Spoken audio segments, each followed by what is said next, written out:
ანუ შენთვის როგორც მართლმადიდებელი ეკლესიის წევრისთვის საინტერესო არ არის რა პოზიციაზე დგას ახლა მართლმადიდებელი ეკლესიის პატრიარქი. საინტერესოა ნამდვილად და მაინტერესებს კიდევაც, მაგრამ მე არ ვიძახი რომ კითხვები არ უნდა დაისვას და მე არ ვიძახი იმას რომ კითხვები არ არსებობს. კითხვები ნამდვილად არსებობს და ეს არც არის გასაკვირი. პირიქით ძალიან კარგია რომ გაჩნდა ეს კითხვები.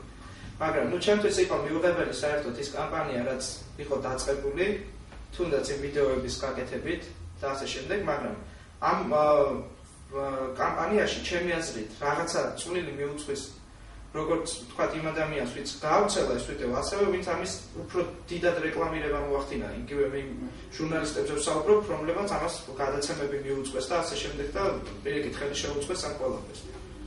მე ვფიქრობ, რომ სხვა დროსაც იყო ეს კითხვები ჩემი აზრით, სხვა დროსაც შეიძლება ამ კითხვების დასმა და ეხლა ამხელა ამბის წამოწყება და ამხელა ამბავ ჩემი აზრით შეიძლება მივიჩნიოთ, რომ ეს არის ყურადღების გადატანა რაღაც სხვა საკითხებიდან აი ამ საკითხზე. ანუ ვწდები ძალიან კარგი. ანუ შენ მაინც ამბობ საუბრობ იმ სახელმწიფო აჩრდილზე საზოგადოების ამ ნაწილში, რომელიც თითქოს განსაზღვრავს გარკვეულ გზას კონკრეტული ადამიანებისთვის და სწორედ მათი ინსპირირებულია ეს ყველაფერი როგორ? ნუ მე ვერ ვიტყვი დანამდვილებით ეს ასეა თუ არა, იმიტომ რომ მე ხელისუფლების წარმომადგენლების პოზიციაც მოვისმინე, რომლებიც ნაწილი ძალიან უარყოფითად შეხვდა ამ ყველაფერს, ზოგმა გააკეთა გაცხადება, რომ თუ არის კითხვები უნდა დაისვას, ამიტომ ესე მე სუსტად ვერ ვიტყვი და დანამდვილებით ეს ხელისუფლების მხრიდან არის გაკეთებული თუ არა, თუმცა ვფიქრობ, რომ შეიძლება იყოს კიდევაც, არ გამოგვიცხავ ნამდვილად. როგორ ვფიქრობ, პოლიტიკოსები სპეკულირებენ თუ არა მართლმადიდებელი ეკლესიის თემით და ზოგადად მართლმადიდებლობის თემით? კი, სპეკულირებენ, ნამდვილად ეს დაადასტურა იგივე ამ 26 მაისმა სხვა მოვლენებმაც, მაგრამ მე ვთვლი, რომ პატრიარქმა თვითონ არ უნდა მისცეს ამის საშუალება მათ და ეს ეკლესია არ უნდა იყოს თემა და საგანი, რომელთაც უნდა სპეკულირებდეს ყველა.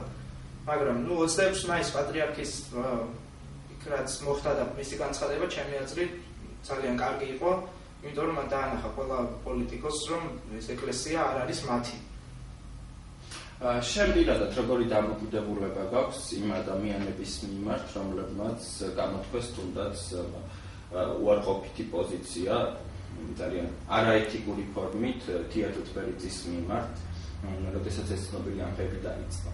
როგორ ფიქრობ, თუ ეჭდება თუ არა ქრისტიანობის და ზოგადად ცივილური საზოგადოების ნორმებში ის რა თქმა უნდა? ჩემთვის მიუღებელია ის პასუხი, რომელიც გაეცა ამ ვიდეოებს კინებით და იგივე ფორმით, რა ფორმითაც იყო ეს ვიდეოები გაკეთებული და ყველაფერი, მაგრამ პრინციპში ხა, როდესაც ეს ყველაფერი კეთდება ლანცხვით და კინებით ერთი მხრიდან, მეორე მხარემაც უპასუხა იგივენაირად ამას. მათთვის ძალიან შეურაცხყოფელი იყო ეს ყველაფერი, თუმცა ნამდვილად ვერ გავამართლებ იმას, რომ როგორც ერთი მხარე აკეთებს, ისე მეორე მხარემ უპასუხოს ამ ყველაფერს. ნუ ესეც მიუღებელია ჩემთვის, როგორც ასევე იმ ვიდეოების გაკეთება და შემდეგ აუცილებლად. ხომ არ ფიქრობ, რომ დღეს სხვა თემაზე გადავარ, საქართველოში მცხოვრები რელიგიური უმცირესობები მიჩნეულნი არიან როგორც მეორე ხარისხოვანი მოქალაქეებად. როგორ ფიქრობ? სიმართლე რომ ითქვას, სახალხო დამცველი გვახსოვს ალბათ, რომ ხონდა მას მოხსენებაში საუბარი ამ თემაზე, მან იგი თვლიდა, რომ მათი უფლებები არ იყო სათანადო დონეზე დაცული და იგი თვლიდა, რომ უფრო მეტი ყურადღება უნდა მიექცეს ამ თემას, რასაც მეც ვეთანხმები და ნამდვილად არ შეინიშნება ესეთი მომენტები, როცა მაგალითად სხვა რელიგიის მქონე ადამიანები არ არიან იმ დონეზე, როგორც მართლმადიდებლები, ყველა სიტუაციას გულისხმობთ მე. და ნუ რა თქმა უნდა შესაძლებელია პოლიტიკა ამ მხრივაც და ნუ ჩემი აზრით ხა ამაში არ არის ესეთი ძნელი გასაკეთებელი და არ არის შეუძლებელი. თუ იყოს სურვილი, მე მგონი ამის გაკეთება პრობლემა არ უნდა იყოს. რაღაც კანონმდებლობაშიც არის ჩვენი აზრით სასაკვირველია დისკრიმინაციული მომენტები, მაგალითად, როგორც უკვე ვახსენეთ, საეკლესიო მქონების დაბრუნების თემა, რომელიც სხვადასხვა კონფესიას ჩამოართვეს. დავანებოთ ამას თავი, გადავიდეთ საჯარო დისკუსიაზე. შენი აზრით, საჭიროა თუ არა მიმდინარეობდეს ზოგადად დიალოგი ამ თემებზე? და როგორ ფიქრობ, როგორია დღეს მოსახლეობის რელიგიური გრძნობების გამოხატვის ფორმა ან როგორ ფიქრობ, რა ხდება დღეს ეკლესიაში? არის თუ არა მრევლი სათანადოდ მზად მიიღოს დემოკრატიული ინსტიტუციების მიერ შემოთავაზებული ცნობიერება და ლიბერალური ღირებულებები? რომ აუცილებელია ეს დიალოგი და რომ უნდა იყოს ამაში ორი აზრი არ არის ჩემი აზრით და ამაზე საუბარი უნდა მიმდინარეობდეს, თუმცა ეს არ უნდა იყოს შეურაცხყოფელი ძალიან ბევრი ადამიანისთვის და ის უნდა მოხერხდეს ამის გაკეთება ისე რომ როგორც ერთი მხარე იყოს ამაში ჩართული, ასევე მეორე მხარე. რაც შეეხება საერთოდ ზოგადად მრევლის მდგომარეობას, ფაქტია რომ დიდი ნაწილი თუ არა რაღაცა ნაწილი აშკარად ფანატიზმში არის გადასული, იგივე რომ ავიღოთ ეს მართლმადიდებელ მშობელთა კავშირი, რომელიც აშკარად არის ფანატიკური რაღაც ზრახვები ამოძრავებთ მათ, თუმცა ვერ ვიტყვით იმას, რომ ეს მთელ მრევლზე ამას მე ვერ ვიტყვი.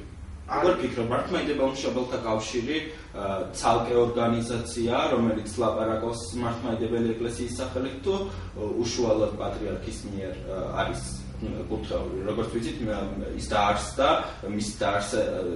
მის დაარსებისა საქართველოს კათოლიკოს პატრიარქმა გასცა კურთხევა ამ ორგანიზაციას. შენ პირადად არ გიჩნდება კითხვა კათოლიკოს პატრიარქისადმი, როდესაც ამ ჯგუფების სხვადასხვა ექსტრემისტულ მოქმედებებს ვაწყდებით.